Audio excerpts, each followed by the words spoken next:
নিৰ্ভৰশীল হৈ গৈ আছোঁ কম্পিউটাৰৰ ওপৰত বা ইণ্টাৰনেটৰ, আৰু এতিয়াতো AI আৰু ChatGPT পৰা ধৰি গোটেইখিনি আহিছে।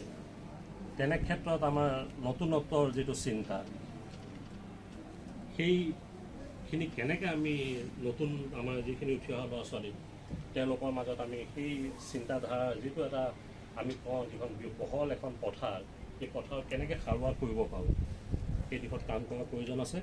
গতিকে আজিৰ এই আলোচনা চক্ৰখন যথেষ্ট প্ৰাসংগিক।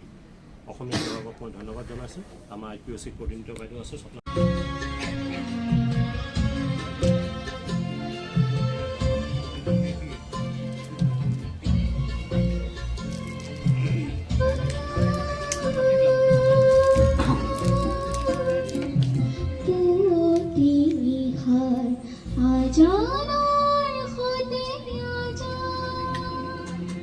যমুনা তুই ক্ষত ধুমুহাৰ কোলাহল,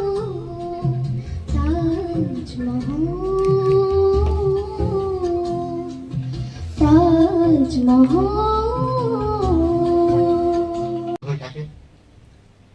যাৰ ভিত্তিতে সৃষ্টিশীলতাৰ সম্পৰ্ক থাকে, সম্পৰ্ক থাকে, তেনে সাহিত্যটি সাধাৰণতে সৃজনীশীল সাহিত্য বুলি কোৱা হয়। গল্প, কবিতা, উপন্যাস বা ভিত্তিক আমি সাধাৰণতে সৃজনীশীল সাহিত্যৰ ভিতৰত ধৰোঁ। প্ৰবন্ধ সাহিত্য সৃজনীশীল সাহিত্যৰে অন্তৰ্গত হৈছে, যদিও প্ৰবন্ধটো কিছু পৰিমাণে জটিল। গল্প, কবিতা, উপন্যাস ইত্যাদিবোৰ ৰচনা কৰিবৰ কাৰণে বিশেষ সৃজনী প্ৰতিভাৰ প্ৰয়োজন। কথাতেই কয়, a poet is a born and not made.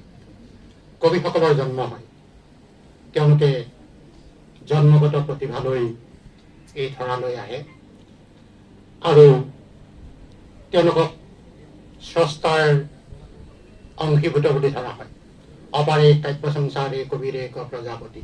তেওঁলোকক ময়ো দেখা নাই, শুনিছো তথাপি নীলিম শলিক ৰাখি বাধাহীন উৰ্মিমালা আছে দূৰ দিগন্ত